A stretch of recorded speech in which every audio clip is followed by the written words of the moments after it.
ബംഗ്ലാദേശ് സർക്കാർ ഭാരതത്തിലെ ബി.ജെ.പി. സർക്കാരിനോടൊപ്പം വളരെ പോസിറ്റീവായ ഒരു സൂചനയാണ് ബംഗ്ലാദേശിൽ നിന്നും വരുന്നത്.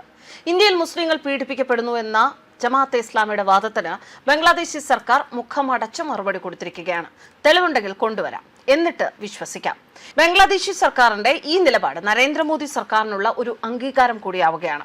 ഒപ്പം ബംഗ്ലാദേശിൽ ഹിന്ദുക്കൾക്ക് ഇനി പ്രശ്നങ്ങളൊന്നും ഉണ്ടാകില്ല എന്ന സൂചനയും.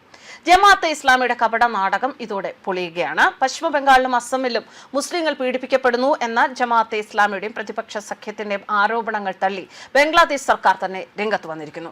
ഇന്ത്യയിൽ ഇത്തരം അതിക്രമങ്ങൾ നടക്കുന്നു എന്നതിന് യാതൊരുവിധ തെളിവുകളുമില്ല എന്ന് ബംഗ്ലാദേശ് ആഭ്യന്തരമന്ത്രി സലാഹുദ്ദീൻ അഹമ്മദ് പറയുന്നു. പശ്ചിമ ബംഗാളിലും അസമിലും ഭാരതീയ ജനതാ പാർട്ടി അധികാരത്തിൽ വന്നതിന് പിന്നാലെ മുസ്ലിങ്ങൾ വലിയ വേട്ടയാടൽ നേരിടുന്നു എന്ന തരത്തിലുള്ള പ്രചാരണങ്ങൾ ബംഗ്ലാദേശിൽ ശക്തമാണ്. ഈ സാഹചര്യത്തിലാണ് സർക്കാർ തന്നെ ഔദ്യോഗികമായി ഈ വാദങ്ങളെ തള്ളി രംഗത്ത് വന്നിരിക്കുന്നത്. ഇന്ത്യയിൽ മുസ്ലിങ്ങൾക്കെതിരെ പീഡനങ്ങളോ അതിക്രമങ്ങളോ നടക്കുന്നതായി ഒരു ഔദ്യോഗിക റിപ്പോർട്ടും ലഭിച്ചിട്ടില്ല എന്ന് മെയ് 14 പുറത്തു വന്ന റിപ്പോർട്ടുകൾ വ്യക്തമാക്കുന്നു. ബംഗ്ലാദേശിലെ ഏറ്റവും വലിയ ഇസ്ലാമിസ്റ്റ് രാഷ്ട്രീയ പാർട്ടിയായ ജമാഅത്തെ ഇസ്ലാമി ഉന്നയിച്ച ആരോപണങ്ങൾക്ക് യാതൊരു അടിസ്ഥാനവുമില്ല എന്ന് ധാക്ക ആവർത്തിച്ചു. ബംഗ്ലാദേശിൽ ഹിന്ദുക്കൾക്ക് വളരെ ബുദ്ധിമുട്ടുകൾ ഉണ്ടായ സാഹചര്യങ്ങളാണ് ഇതിനു മുൻപ് ഉണ്ടായത്.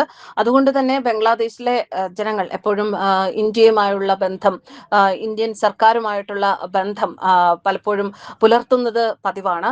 അതുകൊണ്ട് തന്നെ ഇപ്പോ ജമാഅത്തെ ഇസ്ലാമിയുടെ ഇത്തരത്തിൽ ഭാരതത്തിലെ മുസ്ലിങ്ങൾ ബുദ്ധിമുട്ടുന്നു എന്ന സ്റ്റേറ്റ്മെന്റ് വരുമ്പോൾ അത് അതുപോലെ അവിടെയുള്ള ഹിന്ദുക്കളെയും ബാധിക്കും എന്നുള്ള വിലയിരുത്തലുകളും വരുന്നുണ്ട്. അങ്ങനെ മുസ്ലിങ്ങൾ ആക്രമിക്കപ്പെടുകയാണെങ്കിൽ ഒരൊറ്റ ഹിന്ദു പോലും ബംഗ്ലാദേശിൽ സമാധാനമായി ജീവിക്കുകയില്ല എന്ന ഒരു പ്രസ്താവനയും ഇതിനു മുൻപ് ഒരു മത അധ്യക്ഷൻ നടത്തിയിരുന്നു.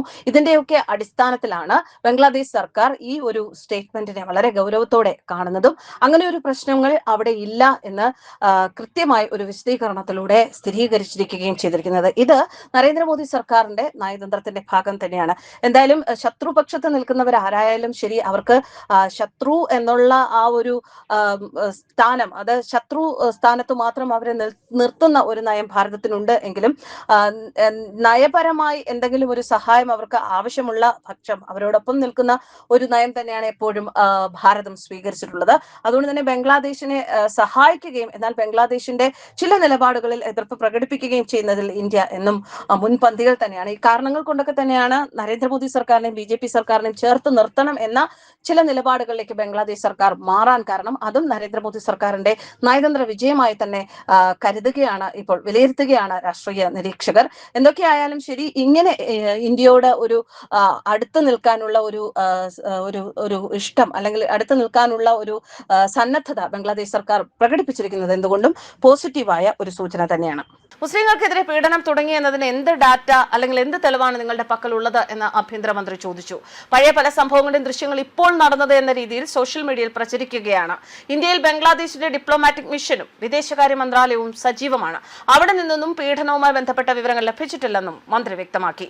ബംഗ്ലാദേശ് പാർലമെന്റിലെ പ്രതിപക്ഷ സഖ്യകക്ഷിയായ ജമാഅത്തെ ഇസ്ലാമി അതിർത്തിക്കപ്പുറം മുസ്ലിങ്ങൾ നിരന്തരമായ പീഡനം നേരിടുകയാണ് എന്നും ബംഗ്ലാദേശ് വിരുദ്ധ ശക്തികൾ വർഗീയതയും കുപ്രചാരണങ്ങളും പരത്തുകയാണ് എന്നും ആരോപിച്ചിരുന്നു. എന്നാൽ ഈ ആരോപണങ്ങൾ ശരിവെക്കുന്ന ഒരു തെളിവും ഹാജരാക്കാൻ അവർക്ക് സാധിച്ചിട്ടില്ല.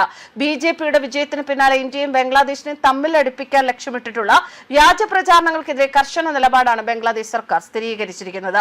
നയതന്ത്ര ചാനലുകൾ വഴിയോ മറ്റ് ഔദ്യോഗിക മാർഗങ്ങൾ വഴിയോ ഇത്തരം പരാതികൾ ഉയർന്നിട്ടില്ല എന്ന് വ്യക്തമാക്കിയതോടെ ജമാഅത്തെ ഇസ്ലാമിയുടെ രാഷ്ട്രീയ നീക്കവും പാളിയിരിക്കുകയാണ്. ന്യൂസ് ഡെസ്ക് കർമ്മ ന്യൂസ്.